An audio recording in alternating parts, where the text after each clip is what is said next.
이재명 대통령이 온라인 커뮤니티 일간 베스트 저장소 일베에 대한 폐쇄 검토 가능성을 언급하면서 정치권과 온라인상에서 논란이 커지고 있다. 이 대통령은 24일 SNS를 통해 조롱과 혐오를 반복적으로 생산하며 사회 갈등을 부추기는 행위에 대해 더 이상 방치해서는 안 된다며 혐오 표현 처벌 강화와 징벌적 손해배상, 혐오 조장 사이트에 대한 과징금 및 폐쇄 조치까지 공론화할 필요가 있다고 밝혔다. 특히 이 대통령은 일베를 직접 언급하며 타인의 아픔과 사회적 비극을 조롱의 대상으로 삼는 문화는 표현의 자유라는 이름으로 보호받기 어렵다고 지적했다. 이어 관련 사안을 국무회의에서도 논의할 수 있도록 검토하겠다고 덧붙였다. 이번 발언은 최근 고고 노무현 전 대통령 주도 행사 과정에서 불거진 온라인 조롱 논란 이후 나온 것으로 알려졌다. 일부 이용자들의 조롱성 게시물과 현장 행동이 사회적 공분을 일으키면서 혐오 표현 규제 강화 필요성이 다시 수면 위로 떠올랐다. 대통령실 관계자는 특정 사이트만을 겨냥한 즉각적인 폐쇄 조치라기보다 온라인 혐오 표현과 사회적 갈등, 조장 문제 전반에 대한 제도적 대응 방안을 검토하는 단계라고 설명했다. 정치권 반응은 엇갈렸다. 여권에서는 지속적인 혐오의 비하 문화에 대한 최소한의 사회적 장치가 필요하다는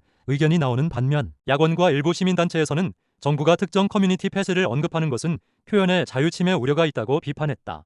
국민의힘 장동혁 의원이 최근 스타벅스 논란과 관련해 스타벅스 커피를 들고 투표장으로 가자고 발언한 가운데 김기현 전 국민의힘 대표도 스타벅스 매장에서 커피를 마시는 사진을 공개하며 힘을 보탰다. 장 의원은 최근 인천 지역 지원 유세에서 내 돈 내고 내가 마시는 커피를 왜 누가 간섭하느냐며 스타벅스를 둘러싼 불매 움직임을 비판했다. 이어 스타벅스 커피를 들고 투표장으로 가자고 말하며 이번 논란을 표현의 자유와 소비 선택의 문제로 연결했다. 이번 논란은 스타벅스의 한 마케팅 행사 명칭이 5.18 민주화운동을 연상시킨다는 지적이 나오면서 시작됐다. 온라인을 중심으로 비판과 불매 움직임이 확산됐고 정치권에서도 공방이 이어졌다. 이후 김기현 전 대표는 자신의 SNS에 스타벅스 매장에서 커피를 마시는 사진을 올렸다. 그는 내가 마실 커피는 내가 선택할 자유가 있는 나라에서 살고 싶다는 글도 함께 남겼다. 국민의힘 내부에서는 이번 사안을 두고 기업과 소비자 선택에 대한 과도한 정치 공세라는 반응이 나오고 있다. 반면 야권과 일부 시민단체는 5.18 민주화운동 관련 논란의 본질을 흐리고 있다고 비판했다. 정치권 안팎에서는 스타벅스를 둘러싼 논쟁이 단순 브랜드 이슈를 넘어 표현의 자유와 역사 인식 문제로까지 확산되고 있다는 평가가 나온다. 최근 스타벅스 탱크데이 논란이 이어지는 가운데 13년 전 방송된 MBC 예능 진짜 사나이의 자막 표현까지 온라인에서 다시 주목받고 있다. 논란이 된 장면은 2013년 방송분으로 당시 출연진들이 남한강 도하 훈련을 받던 중 제작진은 화면에 이제 한계 탁 치면 억하고 쓰러질 것 같은 표정들이라는 자막을 넣었다. 이를 두고 일부 네티즌들은 1987년 박종철 고문치사 사건 당시 경찰의 발표 내용인 책상을 탁 치니 곽하고 죽었다를 떠올리게 한다며 문제를 제기했다. 해당 표현은 군사정권 시절 국가폭력을 상징하는 문구로 알려져 있다. 이번 논란은 최근 스타벅스 마케팅 문구를 둘러싼 공방 이후 과거 방송과 광고 속 표현들까지 재검토되는 분위기 속에서 다시 확산됐다. 온라인에서는 지금 기준으로 보면 부적절하게 느껴질 수 있다는 반응과 함께 당시에는 문제없이 사용됐던 표현을 지나치게 확대 해석하는 것 아니냐는 의견도 맞서고 있다. 비슷한 사례로는 2019년 방송된 SBS 런닝맨 자막도 함께 언급되고 있다. 당시 방송에서는 1번을 탁 찍으니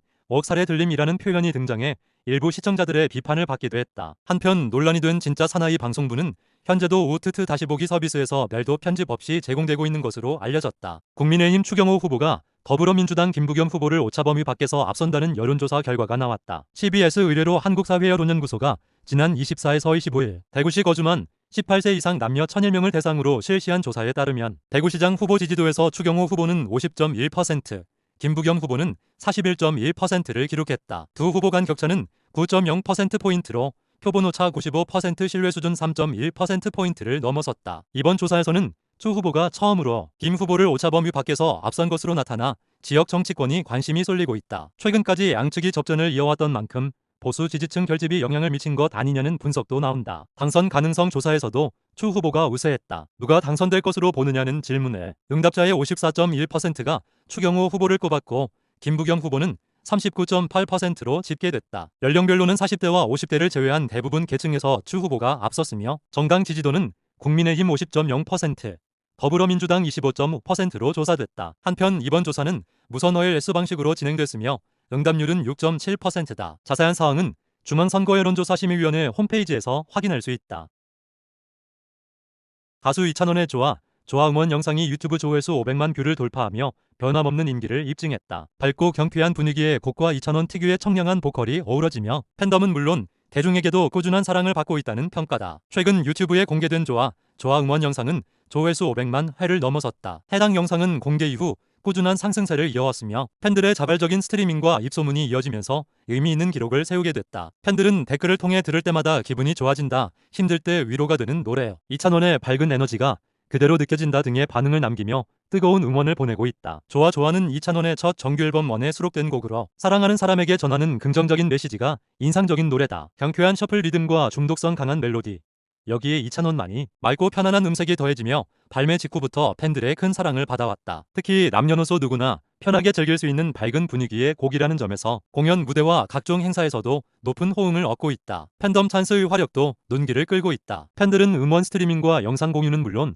각종 온라인 응원 활동을 이어가며 이찬원의 기록 행진에 힘을 보태고 있다. 특히 좋아하는 시간이 지나도 꾸준히 조회수가 증가하고 있어 단순한 팬덤 소비를 넘어 대중적인 관심까지 이어지고 있다는 분석이 나온다. 스타벅스 코리아가 이른바 5.18 탱크데이 논란 이후 실제 소비 지표에서도 큰 타격을 입은 것으로 나타났다. 온라인을 중심으로 불매 움직임이 확산되면서 결제액이 한 주 만에 80억 원 넘게 감소한 것이다. 업계와 데이터 분석업체 등에 따르면 스타벅스의 5월 18일부터 24일까지 추정 결제액은 약 236억 900여만 원으로 집계됐다. 이는 직전 주인 5월 11일부터 17일까지의 약 321억 600여만 원보다 84억 700여만 원 26.3% 줄어든 수치다. 이번 논란은 스타벅스가 5월 18일 진행한 일부 온라인 행사 홍보 문구에서 시작됐다. 홍보 이미지에 사용된 탱크데이와 책상에 탁이라는 표현이 5.18 민주화운동과 과거 권위주의 정권 시절 발언을 연상시킨다는 비판이 제기되면서다. 이후 SNS와 온라인 커뮤니티를 중심으로 거센 항의와 불매 움직임이 이어졌다. 논란이 확산되자 신세계그룹 측은 공식 사과에 나섰다. 정용진은 공개적으로 유감을 표명했고 내부적으로도 매출 감소 영향이 적지 않았다는 반응이 나온 것으로 알려졌다. 스타벅스는 논란 이후 선불 충전금 환불 기준을 한시적으로 완화하는 등 진화에 나섰다. 앱 이용 지표에도 변화가 감지됐다. 신규 앱 설치 수는 감소했지만 전체 사용자 수는 오히려 늘어난 것으로 나타났다. 업계에서는 이용자들이 사과문이나 환불 정책 등을 확인하기 위해 앱에 접속한 영향으로 보고 있다. 다만 이번 수치는 카드 결제 데이터를 기반으로 한 추정치로 스타벅스가 공개한 공식 매출은 아니라는 점은 감안할 필요가 있다. ENAS, BSPLUS 연애 예능 나는 솔로 31기 출연자 순자가 방송 이후에도 여성 출연자들과의 갈등이 이어졌다고 밝혀 관심이 쏠리고 있다. 순자는 최근 유튜브 채널 촌장 엔터테인먼트 라이브 방송에 출연해 방송 이후 있었던 비하인드와 출연자들 사이의 관계를 솔직하게 털어놨다. 특히 여성 출연자 단체 채팅방과 관련된 이야기를 공개하며 당시 큰 상처를 받았다고 고백했다. 그는 여자 출연자 단톡방 이름이 걸스토크였는데 그 안에서 힘든 일이 많았다며 경소와의 관계를 두고 무례하다고 느껴지는 질문들도 있었다고 했다. 이어 첫 방송 후 일부 출연자들과 가진 술자리에서도 자신의 서운함을 이야기했지만 예민하다, 분위기를 흐린다는 반응이 돌아왔다고 주장했다. 결국 순자는 이후 모임에 참석하지 않았고 단체 채팅방에서도 스스로 나왔다고 밝혔다. 사과를 받아들인 과정에 대해서도 언급했다. 순자는 정의는 진심으로 사과해 관계를 풀 수 있었다고 전한 반면 영숙과 옥순의 연락에 대해서는 아쉬움을 드러냈다. 그는 영숙의 연락은 안부를 묻는 느낌에 가까웠고 옥순의 사과는 너무 늦게 와서 읽지 않았다고 설명했다. 앞서 방송에서는 일부 여성 출연자들이 순자와 관련된 이야기를 나누는 장면이 공개되며 이른바 뒷담화 논란이 불거진 바 있다. 이후 출연진 라이브 방송에서도 눈물 섞인 해명과 사과가 이어지며 화제를 모았다. 한편 순자는 같은 31기 출연자인 경수와 실제 연애를 이어가고 있다고 밝혀 논기를 끌었다. 정유라가 수감 중인 어머니 최서원의 건강 악화를 주장하며 병원 치료를 호소했다. 정유라는 지난 28일 자신의 SNS를 통해 최서원의 자필 편지를 공개하고 10년 가까운 수감 생활로 건강이 급격히 악화됐다고 밝혔다. 그는 쿠싱증 후군과 폐혈증 증세가 있으며 의사로부터 당장 하지마비가 와도 이상하지 않다는 말을 들었다고 전했다. 이어 형집행정지를 신청했지만 치료 과정이 원활하지 않다며 어려움을 토로했다. 정유라는 현재 지정 병원에서는 기존 수술병원으로 가라고 하고 수술했던 병원에서는 병원비 문제 등을 이유로 받아주기 어렵다고 한다고 주장했다. 또한 그는 재심 결과가 나오기 전까지 생존 자체가 걱정되는 상황이라며 투원 계좌를 공개하고 도움을 요청했다. 다만 법무부 측 설명은 일부 다르다. 법무부 관계자는 최서원이 현재 교도소이 아닌 외부 대학병원에 입원해 치료를 받고 있으며 기존 수술병원에서 치료를 이어가기 위해 형집행정지를 신청한 상태라고 설명했다. 한편 하지마비는 허리 아래 다리의 운동 및 감각 기능이 저하되거나 상실되는 증상을 말한다. 척추 질환이나 신경 손상, 혈액순환 장애 등 다양한 원인으로 발생할 수 있다. 이재명 대통령이 취임 이후 보여준 새로운 국정 운영 방식이 주목받고 있다. 낮에는 국무회의를 공개하며 정책 결정 과정을 국민에게 투명하게 보여주고 밤에는 SNS를 통해 국민과 직접 소통하는 모습이 이어지면서 24시간 소통 대통령이라는 평가가 나오고 있다. 국무회의는 주요 정책과 현안을 논의하는 자리로 그동안 비공개로 진행되는 경우가 많았다. 그러나 이재명 대통령은 회의 일부를 생중계하거나 공개하는 방식을 확대하며 국민이 정부의 의사결정 과정을 직접 확인할 수 있도록 했다. 회의에서는 장관들과의 질의응답과 정책 토론이 활발하게 이뤄지며 국정 운영의 투명성을 높이고 있다는 평가를 받고 있다. SNS 활동도 눈에 띈다. 대통령은 공식 SNS 계정을 통해 정책 설명은 물론 재난 대응, 민생 현안, 국민에게 전하는 메시지 등을 수시로 공유하고 있다. 특히 저녁 시간과 주말에도 게시물이 꾸준히 올라오면서 시간과 장소에 구애받지 않는 소통 행보를 이어가고 있다. 대통령실은 국민과의 거리를 좁히고 국정 운영 과정을 보다 쉽게 전달하기 위한 노력이라고 설명하고 있다. 반면 일각에서는 과도한 공개와 실시간 소통이 정치적 논란으로 이어질 수 있다는 우려도 제기된다. 그럼에도 불구하고